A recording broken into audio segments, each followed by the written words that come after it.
be with this person's wife and to soften her heart and to guide her to your glory. Dear God, please be with Post Falls Church as they trying to find another pastor. Dear God, please be with Gemma as she might be struggling with something. Dear God, please be with this person's grandpa who has cancer. Please help this person's grandkids to be able to join Pathfinders. Dear God, thank you that this person's surgery went well, and please help them to heal. Dear God, please help and be with this person that wants his grandkids to be part of Pathfinders. Amen.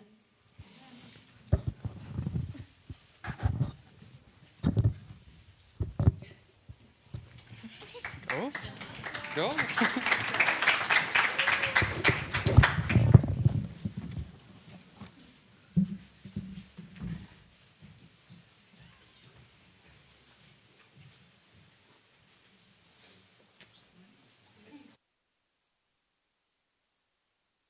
Okay. I don't want to mess up twice in a row. That's just bad luck.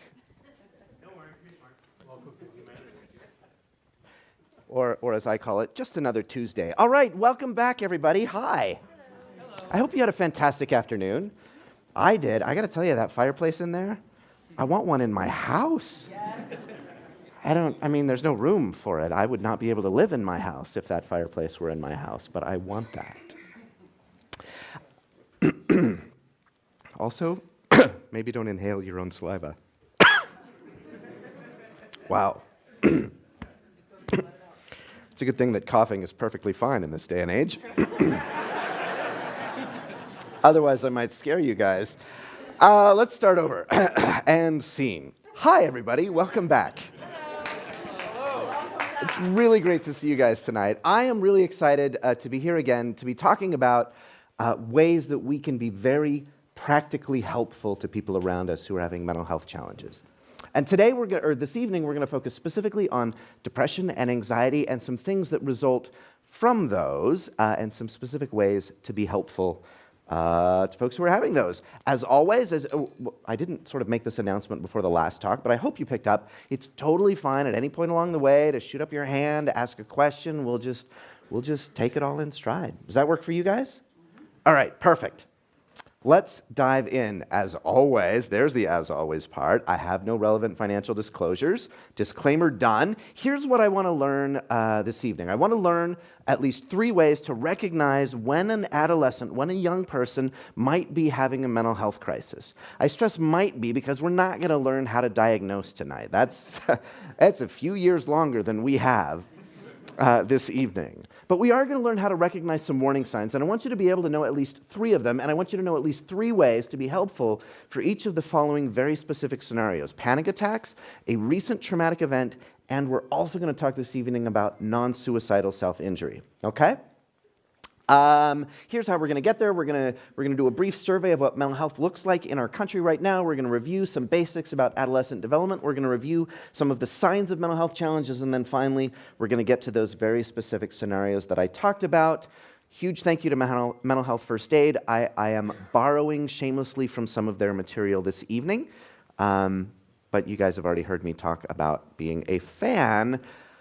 Tonight's text comes from Matthew 11:28 and 29, which says, "Come unto me, all you who are weary and burdened, and I will give you rest. For I am gentle and humble in heart, and you will find rest for your souls." Pray with me, will you?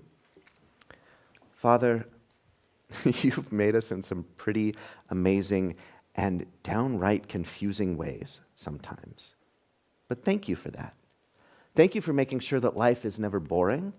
Thank you for making sure that you have built into us ways that we can connect with each other, ways that our minds can explore each other, ways that our minds can explore themselves, and more importantly than that even, ways that we can connect with you. Come here tonight, come into this building, come in, connect with us, and let us know that we've had a chance, that we've had a moment with you this evening. Thank you. Amen. I need a third hand. There we go. All right, so let's talk about depression and anxiety. What are they? Well, let me ask you this question. I'm a psychiatrist, and so that means I am a specialist in brain problems, but not every single brain problem, because I don't want to run the neurologists out of jobs. They've got their collection of diagnoses, and I have mine. And mine usually go by the name or the general category of a mental illness or a mental health challenge or a mental disorder. That's usually what we talk about. We sometimes talk about behavioral health, and behavioral health is covering all of the mental health diagnoses and all of the substance use disorders, and we call it behavioral health as if somehow it's all related. I don't know why somebody came up with that term. It makes no sense to me, but that's what I do. So if you think about all the different mental health diagnoses that you know. All right, so think about those and think about everything they have in common. If you had to come up with a definition of what is a mental health disorder, or what would your summary of that be? If I were to look up mental health diagnosis in the dictionary that you wrote, what would it say? Say that a little louder. Neurodivergence. Okay. What else? Brain broke. You're going to go with it. We had a hyphenated word. We're going with two shorter words. I like it. What else? What do we got?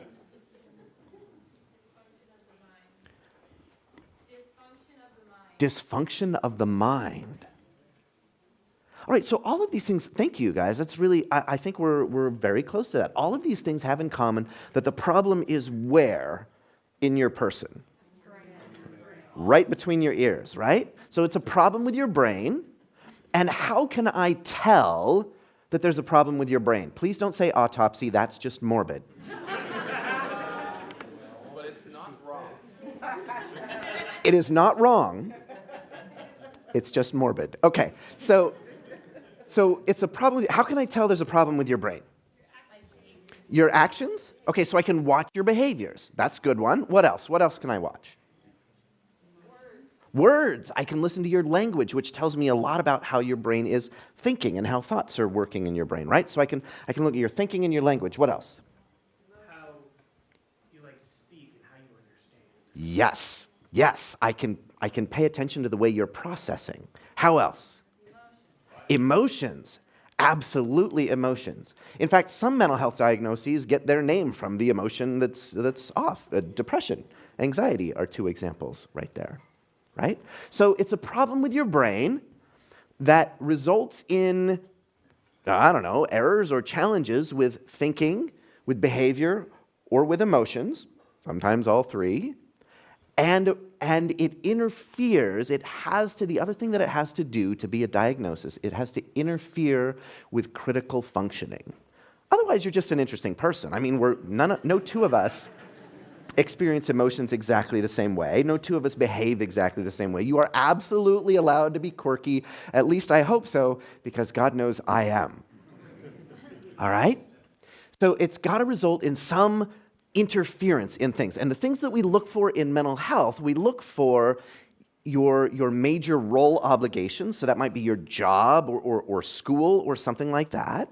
So it might interfere with your major role obligations. It might interfere with your ability to have to do things that are meaningful to you. So whatever that is, your hobbies or pathfinders or something like that. Or it might interfere with your ability to have meaningful relationships. Now that's a lot of, but do take notes. All right. Look, we already covered the first slide. We're geniuses. All right, here is what anxiety disorders look like amongst adults. So this is people over the age of 18. This was back in, I think 2016 that we did this survey in the United States of America. And you can see that anxiety disorders are far and away. This is just a one-year snapshot. This is not lifetime risk. This is just in any given year, what percentage of us meet criteria for an anxiety disorder or major depressive disorder or substance use disorder, and so on down the list. Question, what surprises you about this slide? Depression isn't higher? You thought depression would be higher. Yeah, I agree. Turns out it's not. And part of that is a little bit of fudging here. This major depressive disorder is one kind of depression. It's a very specific, it's the classic kind of depression, versus anxiety disorder refers to a category of disorders. So But it turns out that anxiety disorders in general are more common than mood disorders. What else surprises you about this? Schizophrenia is really low on the list, isn't it? I mean, if we were to believe movies and the news reports, we'd think schizophrenia was a lot more common, but it turns out it's really pretty rare. What else? The bipolar disorder, that one surprised me. You think it should be higher, lower? I thought it would be higher. You thought it would be higher. You thought that maybe more than 3 out of 100 of us would meet criteria for bipolar disorder. Because some of us have met like 4 or 5. Right. Some of us are like, my circle of friends is a little bit different. In any given year, about 1 out of 3 of us ultimately, or here it's closer to 1 out of 6 in this, 1 out of 6 of us meet criteria for a mental health disorder. So if you have 5 friends and none of them have one,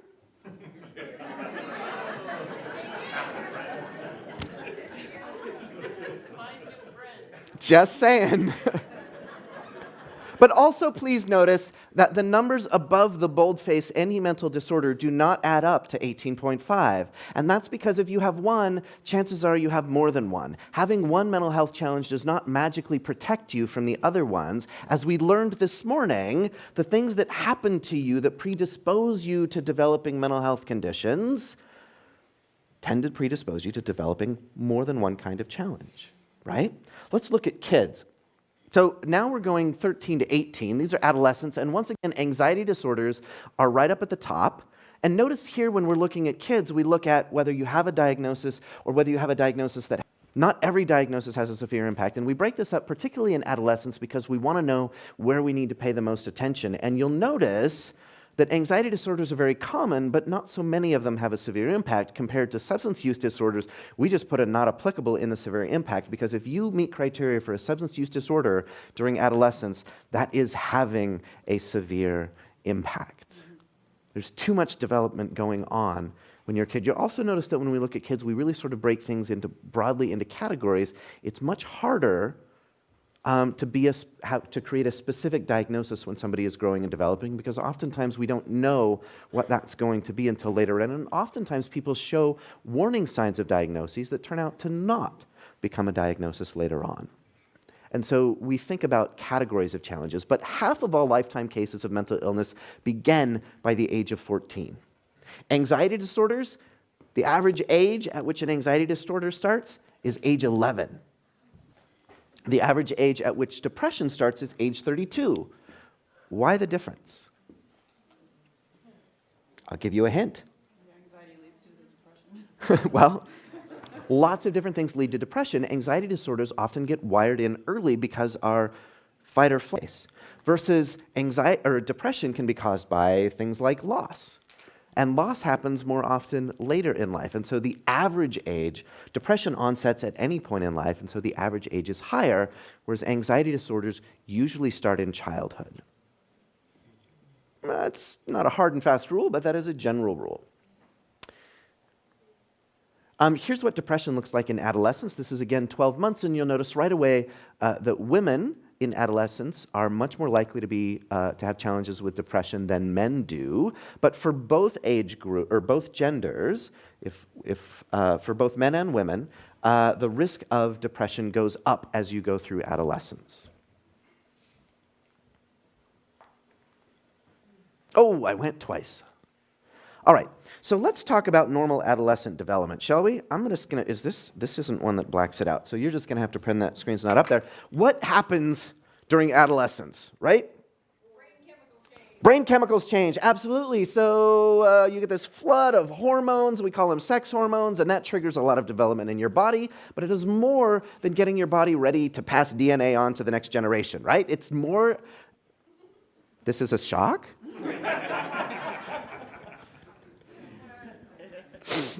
Adolescence is about more, and puberty is about more than just turning you into an adult who can have children. It turns out that your brain also undergoes a lot of changes during adolescence, right? And new pathways form, and you get this explosion of neurons. You actually add a lot of brain cells during adolescence, and that forms a prefrontal cortex. What else changes? I think it goes along with what you're saying. You start realizing how different oh my goodness, yes. You're like, I will be completely different than my parents, right? What else? And then you do the exact same thing. And then you wind up looking exactly the same way. Like in your 40s, you look in the mirror and you're like, hi, Dad. Hypothetically speaking. What else? A lot of mood changes, absolutely. In fact, the part of your brain that does a rich mood experience and rich emotional experience develops more quickly than your prefrontal cortex, which means during adolescence, we feel emotions quicker than we think, and we feel them super intensely. So it really is the end of the world when she breaks up with you. It really is the best day ever when you win that race. What else? The way that we rank authority changes during adolescence. During childhood, parents, grown-ups, teachers, we tend to take what they say, and we tend to trust them unless it's been really terribly gone sideways. And our wiring in our brain changes differently, and suddenly our peers, our friends, become the most important authorities in our lives. And we start to question our parents, and we start to question our pastors and our teachers and our Pathfinder leaders and our government authority figures and whatever else. And we start to maybe think about the world in our own way and think about what we want. What else? We try new things. We try on new identities. Sometimes we try on new identities every day. We begin to figure out who we are as a person. And we begin to make choices in our lives. Out that adolescence happens more quickly for women, or at least they work through it more quickly than men do.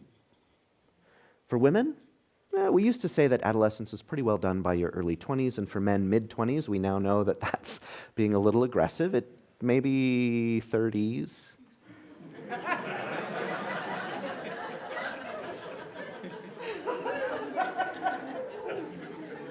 For both, to be fair, for both. Maybe it's mid-20s for women and 30s for men. The truth is your prefrontal cortex continues to grow and develop for the rest of your life, or continues to change and develop for the rest of your life. But we sort of check off adolescence in your mid-20s and we say, congratulations, you've made it to being an adult.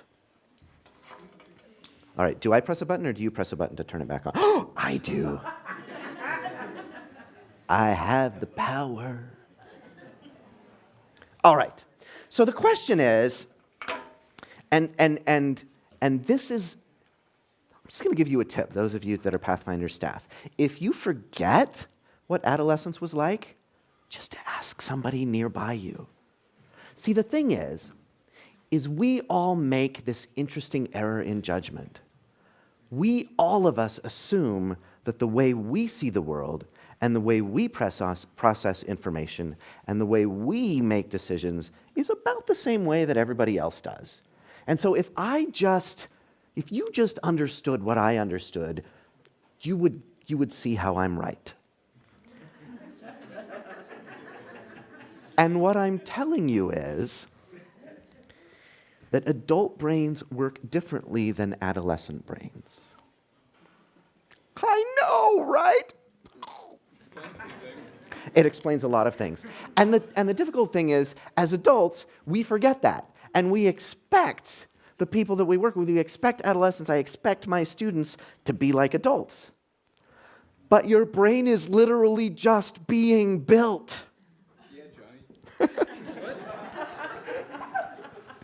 And I have to remember that I don't think that way. Let me give you a very simple example. Did you know that the rate at which your neurons fire, the rate at which information flows in your head, slows down as you go through life? Shocker, right? But we've measured this now. And the difference between, if I ask you to close your eyes and count out 60 seconds, to count out 1 minute, don't worry, we're not going to do it. In your 20s, you'll probably be pretty close, plus or minus 5 seconds.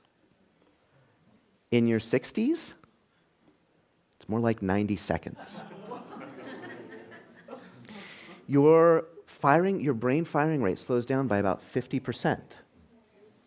which is part of the reason why time seems to go faster, because you're not sampling the world as often as you are when you're younger. And so things really do come at you a little bit more quickly. Now, we don't notice this because it doesn't change overnight, right? It's just and so if you practice counting out 60 seconds with your eyes closed every day, you will still be pretty accurate when you get to your 60. So it's not irrevocable, but it does, and it doesn't necessarily make a dramatic difference in driving, because you've got experience that makes up for the decrease in reaction time, right? So we all do okay, but our brains fundamentally work differently, and we have different, we subscribe to different authorities, and we process emotions differently, and we think about the future differently, and all of that.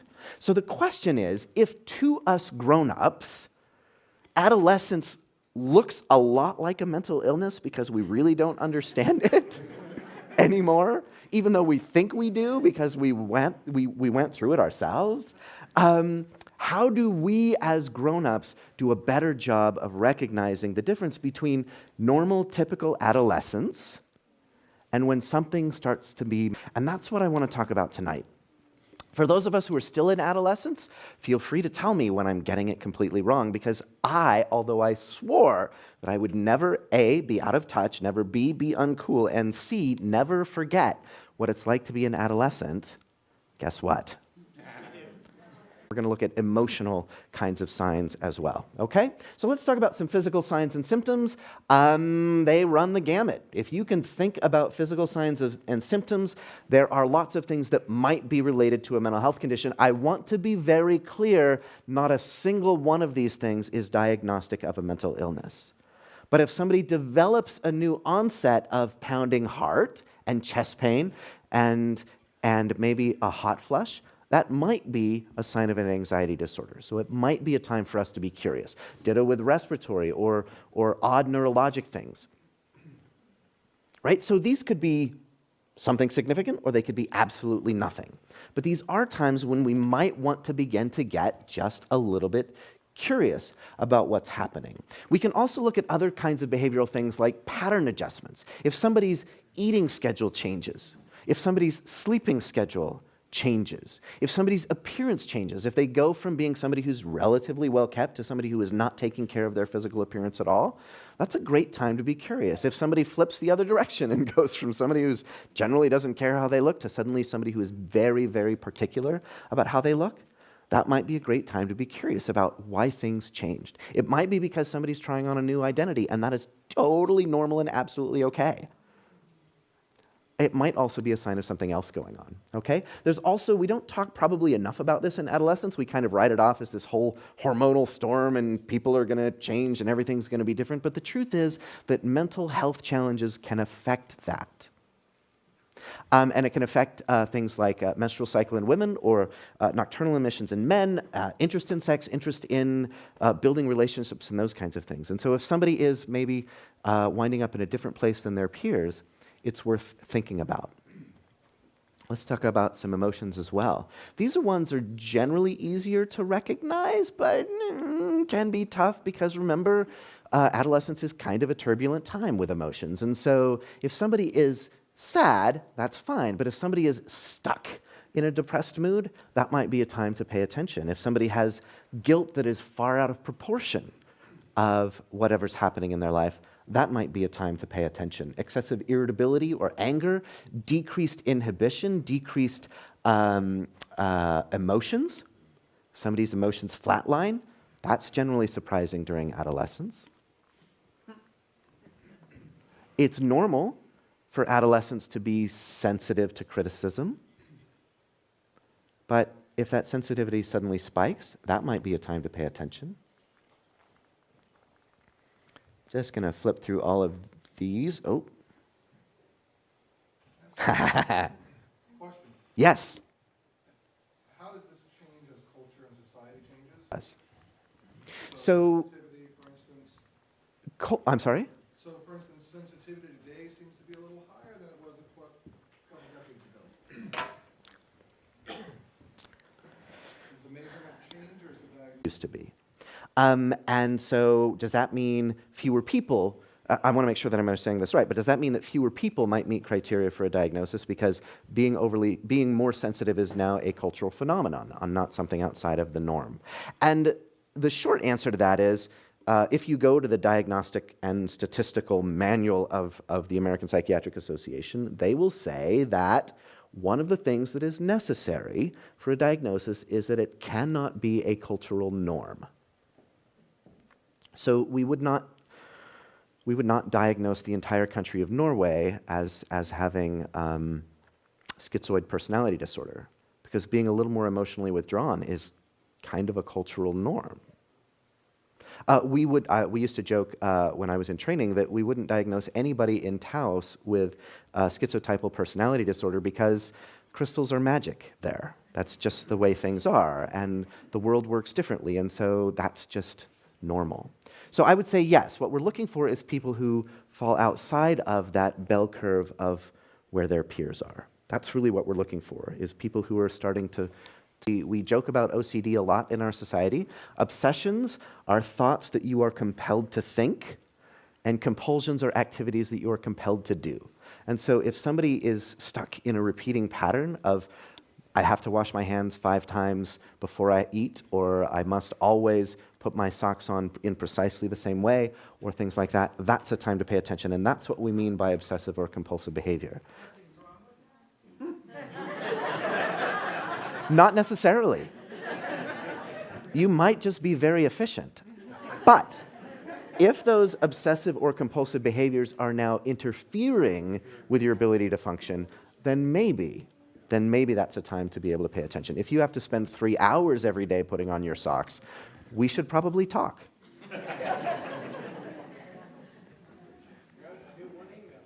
That's right. My email's at the end, don't worry. All right, let's talk about thinking. These things are sort of tough, but frequent self-criticism or self-blame, absolutely. Pessimism, always looking on the downside or the dark side of things. Difficulty making decisions. We forget that this is a really common manifestation of both depression and anxiety. It becomes really, really hard to make a final decision on something. And so it's normal to be nervous about choosing what college you might go to or which high school classes you might take, and you might be right up to the deadline, but it's having a hard time figuring out what you're going to eat for lunch because you just can't decide. That's maybe problematic. Rigid thinking. During adolescence is an incredible time of enormous flexibility in thinking as we sort of try to figure out the world. And so somebody who's stuck in only being able to think about things one way is a great time to pay attention. I want to talk briefly about psychotic symptoms as well, because there's some words on here. Delusions versus hallucinations. Well, this says delusions or hallucinations. What is a delusion? Well, delusions of grandeur is the thing. Delusions of grandeur is a thing. What is a delusion of grandeur? When you just kind of, pretty sure it's when you feel just a general sense of you are more important than other people. Yeah. So delusions of grandeur might mean that I imagine myself to be far more important than I really am. I am, in fact, the best mental health speaker ever in the world. And nothing that you can tell me will persuade me otherwise. You might consider that to be a delusion of grandeur. I would just say it's the truth. But that's because I'm suffering from a delusion of grandeur, right? So a delusion is a textbook clinical thing. It is a fixed false belief. Often not quite as false as we would imagine them to be, but the textbook definition is a fixed false belief. So it is a belief that you have for which nobody else can find any evidence. Does that make sense? A hallucination, on the other hand, is a sensory experience without stimulus. For the person experiencing a hallucination, it is very real. They are actually smelling something. They are actually seeing something. They are actually hearing something or feeling it or whatever else. And their brain is firing off. If I stuck them in a functional MRI machine, their brain would be firing off the sensory cortex in their brain that corresponds to actually seeing something. It is not made up. But there is nothing triggering it. That is different than an illusion. An illusion is a sensory misperception, and we all do this. You walk into the room at the end of the day, you say hello to your cat does not respond appropriately, you look over, and it's your bag that you left in the corner, and you're just grateful that your roommate did not see you say hello to your book bag, right? This happens all the time. You're walking through a crowd, you hear your name, nobody said your name, your brain just heard enough, something that sounded close enough to your name that it was like, I know that, bing, and it interpreted it as your name. We all do this all the time. That is not generally concerning. The truth is we are around with big holes in your vision. Your brain just borrows from what's around there and fills it in. This is why you got to look over your shoulder before you change lanes and things like that, because if you just glance back with your eye, you might never see the motorcyclist or the car that's there. Don't believe me? Let's do a little experiment. Stick your hands out in front of you. Don't poke anybody. And look straight ahead. Just look straight ahead and slowly move your fingers out to the side. Somewhere about out here, your fingers will briefly disappear and then reappear. Did you see it? Well, that'll give you something fun to do a little bit later. The whole evening, people are going to be walking around doing that. Just don't run into anything. I will get into big trouble, okay? And it's hard to see because it just blips out for a second because your brain suddenly is just borrowing from the surrounding information. It doesn't see the finger, and so it just maps it in with everything's out. It just quickly blips out and then comes right back. And you kind of have to move your finger not too slow and not too fast to do it. So we're all constantly seeing things that aren't actually there, and that's not necessarily problematic. About 15% of us have auditory hallucinations pretty regularly, and we just don't tell people about them because they think we're crazy. So I want to be clear, none of these things is in and of itself diagnostic. In fact, half of us think the other half of the country is delusional every election, right? So we don't think about delusions as being group things, they're individual things. So what we want to do when we recognize these things that might be warning signs is we want to think about, is this causing problems? So if we see something, again, I'll say it again, if we see something that we think might be a warning sign of a mental health condition, stop and ask yourself, how's this person doing? How are they doing in school? How are they doing in their social settings? How are they doing in activities, the instruments they love to play or the sports they love to do or whatever else? And if everything is going pretty well okay, great. Maybe flag it, maybe keep an eye, maybe check in later and see how they're doing, but you don't have to worry about that. If the ability to live, laugh, or love is starting to slip, now we need to pay attention. All right? That is my best rule of thumb for how to tell the difference between typical adolescence and all of the crazy things that happen and when maybe we need to start paying even more attention. So let me give you a couple of examples. It is entirely normal, as somebody observed earlier. Thomas the Tank Engine. I am so sorry.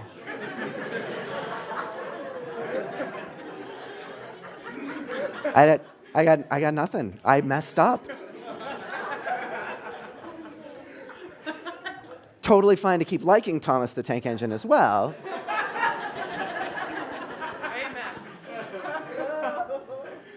But that like should get replaced with something else. People change interests. It would be concerning if somebody stopped being interested in anything. So that's what we're looking for. We're looking for the things that fall a little bit outside. Any questions about how to tell the difference between typical adolescence and mental health concerns? You're all experts now, right? No. The rule of thumb, remember, is if you see something that you're like, I don't know what to do with that, to step back a moment and ask yourself, how is this person doing in everything in their life? Okay? Let's talk about risk factors for developing mental illnesses. What kinds of things, you can read off the list if you want, but let me ask you, what kinds of things do you already know about that increase somebody's risk of developing a mental health condition? Abuse, trauma, parental divorce, separation, what? Yeah, if somebody's already somebody who worries about everything else, the chance that that could spiral into something is higher. What else? Physical. Oh, yes, physical trauma, absolutely. Being in an accident or getting a head injury, particularly, there, it's right at the bottom. What else? There was something of loss of anything. Loss of a pet, loss of parents, loss of friends, loss of Well, anything. Girls, moving. Girls? Did somebody say girls? Well, it turns out that navigating social relationships is incredibly stressful. And so getting your heart broken or being rejected by a social group that you're trying to become a part of absolutely can cause challenges. What else? I'm just clarifying, like something like an accident, you said brain injury, things like that, but along with that and other things, you can get PTSD, which is more mental, where you can't stop obsessing about. Yeah, one mental health condition, PTSD, absolutely. Or severe emotional traumas, PTSD can also develop after that. Yep. Turns out the trauma doesn't have to be physical to develop PTSD. Bullying, absolutely. What else? Diet. What an interesting question. Diet does predispose us. We're going to talk a little bit more about that tomorrow when we talk about how to take care of ourselves, but I'll give you the short version. In general, the more plant-based and the more whole your diet is, the more whole food-based it is, not the grocery chain, but acts today and the tomatoes and whatever else, the less like you are to have challenges with depression. The more animal-based and the more processed your diet is, the more likely you are to have challenges with depression. It is not a guarantee, but it is. And periods of starvation in society show an increased risk of schizophrenia about 20 years later. So there's something about moms and their nutrition when they're pregnant that influences risk of mental health later on. We know that's true for women in depression as well. So the woman that is pregnant? So it gets complicated, but your mother's nutrition when she was pregnant with you affects your risk of depression during adolescence. But so lots of things can do this. Medication side effects, absolutely. Did you know common cold medicines increase your risk of suicidal thinking? Yes. Yeah, it's not even on the label, but it's true.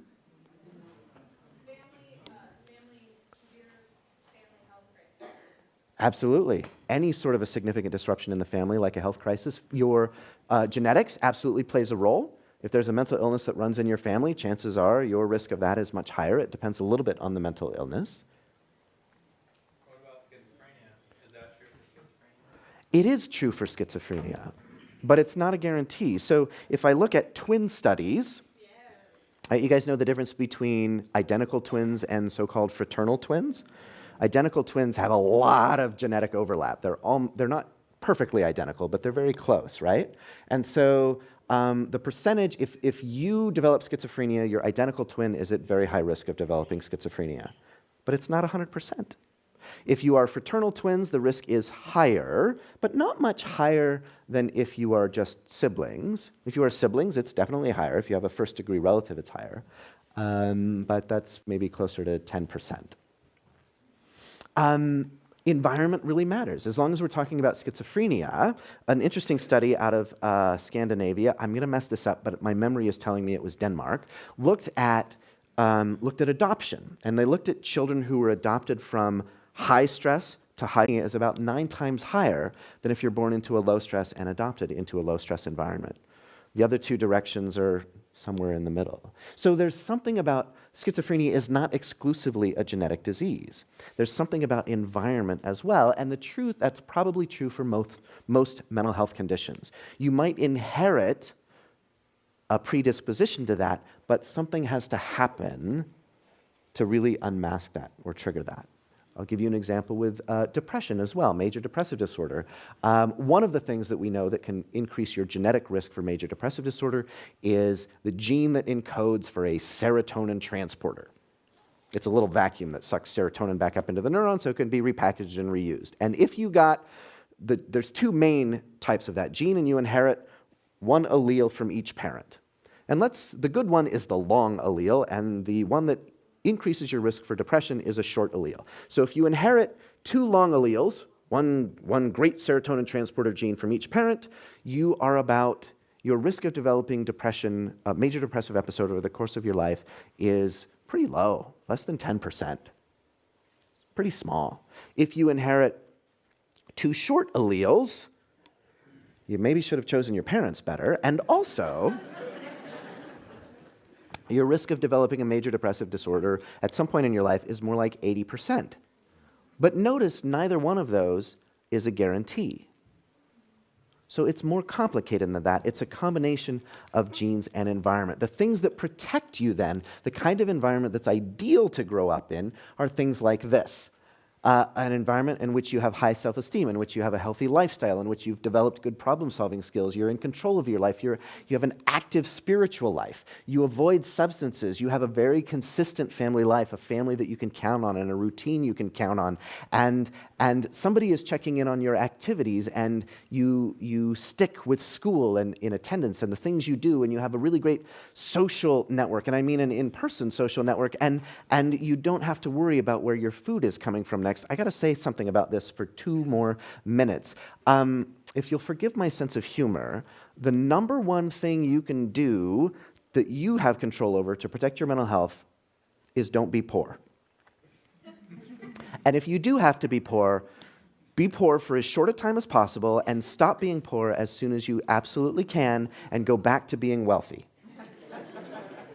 It turns out that, all kidding aside, that it really, really matters whether or not you have resources. And if you're somebody who has had the luck or the misfortune of having economic challenges, your risk of all kinds of physical conditions and mental health conditions goes up pretty dramatically. Does that change if you are extremely wealthy? No. I know that the people who have a lot of money like to say more money, more problems.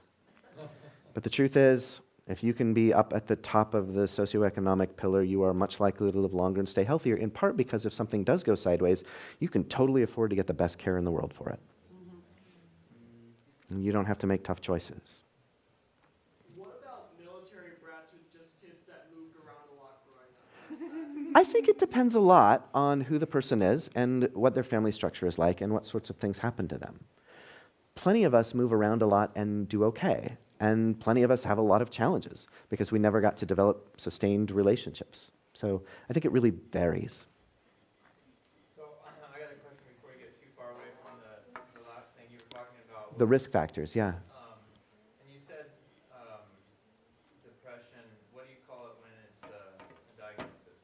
A mental illness, sure, or a disorder. So that's been a question always in my mind. What is a disorder? Does that mean like it's physically, like it's in your body, you don't have any control over it, it has to be dealt with medication, or whatever? I mean, what's the... Because I mean, we all, have days where we're depressed, or this or that. Yeah, absolutely. But when does it become like a medical condition according to the medical world? So we describe, because there's so much that we're still learning about mental illness, we describe mental illness in terms of clusters of identifiable symptoms, signs, and symptoms. So things that you notice about yourself or things that I notice about you.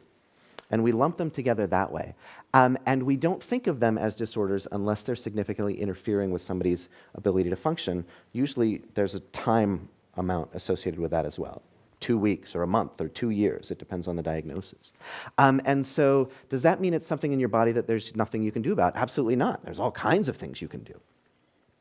And we'll talk a lot more about that tomorrow as well. So I hope you, I know it's early, it's like 7:30, but I hope you'll be here. Is it 7:30 or 7? 7:30, right? All right. So we'll talk a lot more about that tomorrow, but I happen to be somebody who believes there's always something that can be done. Some of us will have challenges for a very long time, and we might have to learn to live with the challenges that we have. And some of us will be able to completely experience a complete resolution of whatever the challenge is. So.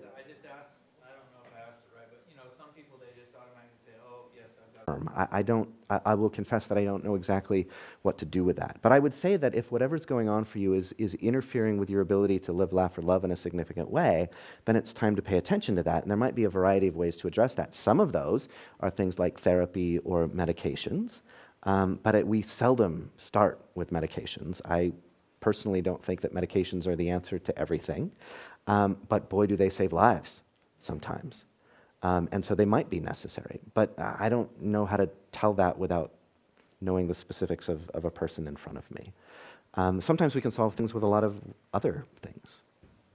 So I'm sorry, I wish I had a more clear answer for you. It's a very big question that you've asked, and it's a very important thing. And one of the things that I find myself talking about a lot is this sort of magic line of mental illness. We don't know exactly where it is, but we do seem to agree that there's a line somewhere that on one side you don't have a mental illness and on the other side you do. But it's a very fuzzy line. I agree. Got time for a couple more questions, and then we've got to move on because I promised some solutions, and we are running low on time. Yes? Quickly, is there a difference between mental disorder and mental illness? Or is it Those are interchangeable terms. Mental disorder and mental illness are interchangeable. Yeah. It's sort Depends on the context of the sentence. depends on the context of the sentence, depends on the author, depends on who's talking at any given moment, but you can think of them as being interchangeable. Yes? So when it comes to mental disorders and some other things, I just forgot it. That's okay. Well, perhaps it'll come back up. And be any other? Right here. When dealing with our kids, so like my biological kids versus my adopted children and Pathfinders. Sure. I have a little more say and control in my home if I see concerns and, getting help, choosing to get help for my kids or whatever. As opposed to if I see areas of concern with my kids and Pathfinders, how do you broach that with them, their parents, if you're seeing consistent concerns that, you're leading into possible mental illness or stuff like that they could use help for. Maybe the parents aren't seeing that or whatever. I promise we'll talk a little bit more about this tomorrow, but how do you intervene? Well, I think one of the things that you have to do, and I'm going to shamelessly advance here. Oh, I do want to say one thing before I answer your question. It's all right. Wow, I'm going the wrong direction. That feels not unfamiliar.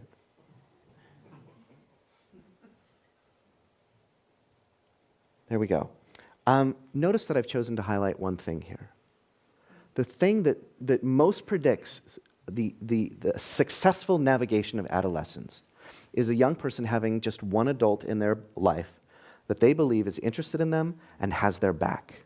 And that doesn't have to be a parent, and it doesn't have to be you. It could be you as a Pathfinder staff member, it could be a teacher, it could be somebody else or whatever else. But that, if I'm looking through all the data, that is the thing that is most helpful, and that is part of the reason why I talk about this in these kinds of environments, because we can totally help. We can do that. And let's talk about ways to help. Did you remember your question? Yes, I did. Okay. So when it comes to mental disorders, Uh-huh. before I forget anything,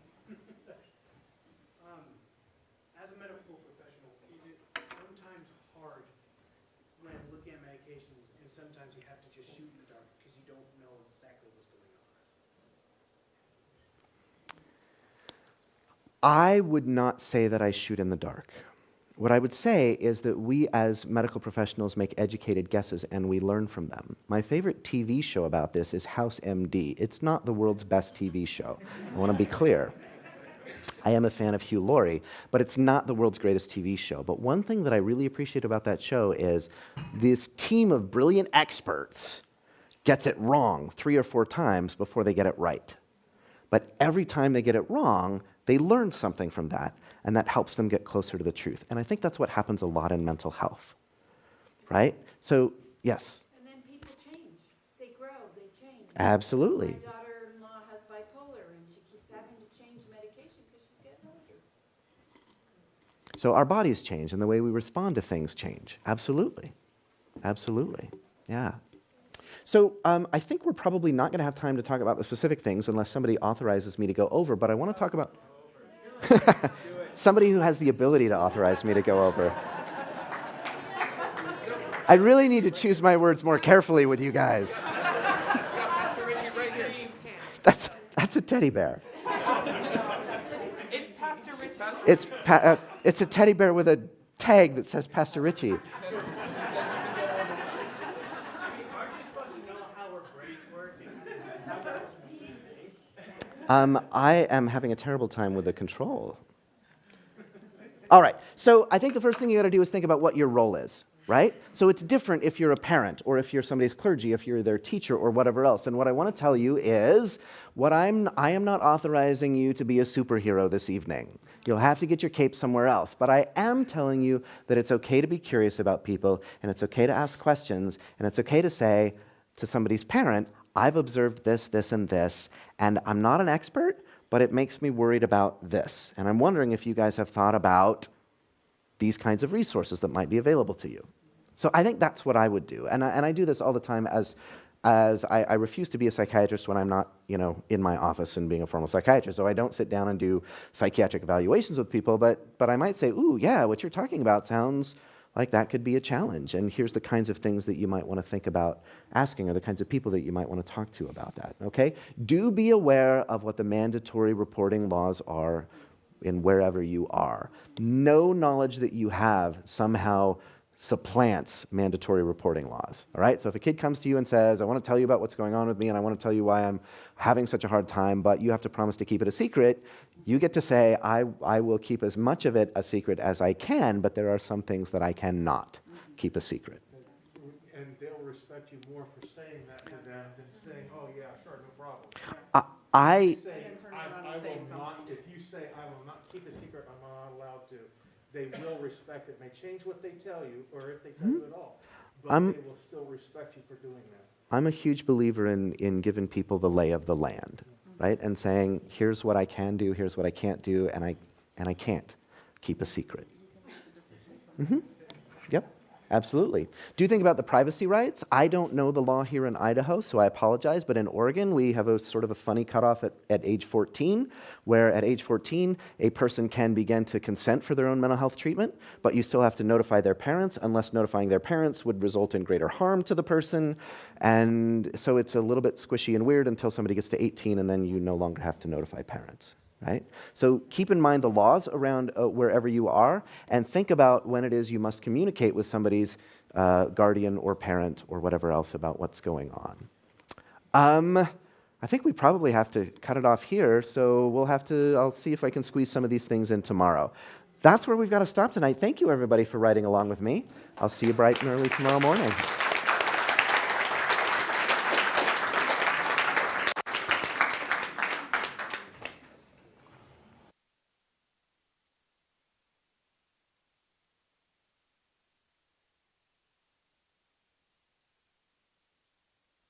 I don't know how you do it, but that's a lot of information and fun. That's a rare combination, some of these topics. Appreciate that. So it was your permission, we went a little overtime here. Yeah. So why don't we do this, because I'm feeling like it would be good for me to move just a little. My watch says 5:23. Why don't we say we'll be back here and start at 5:30? So that's a fairly serious backing out, but I think we'll be okay. So be back in here, stand up, get a drink, run around, celebrate the clouds. What? I set my... No. So we'll see you back here in about 7 minutes, okay?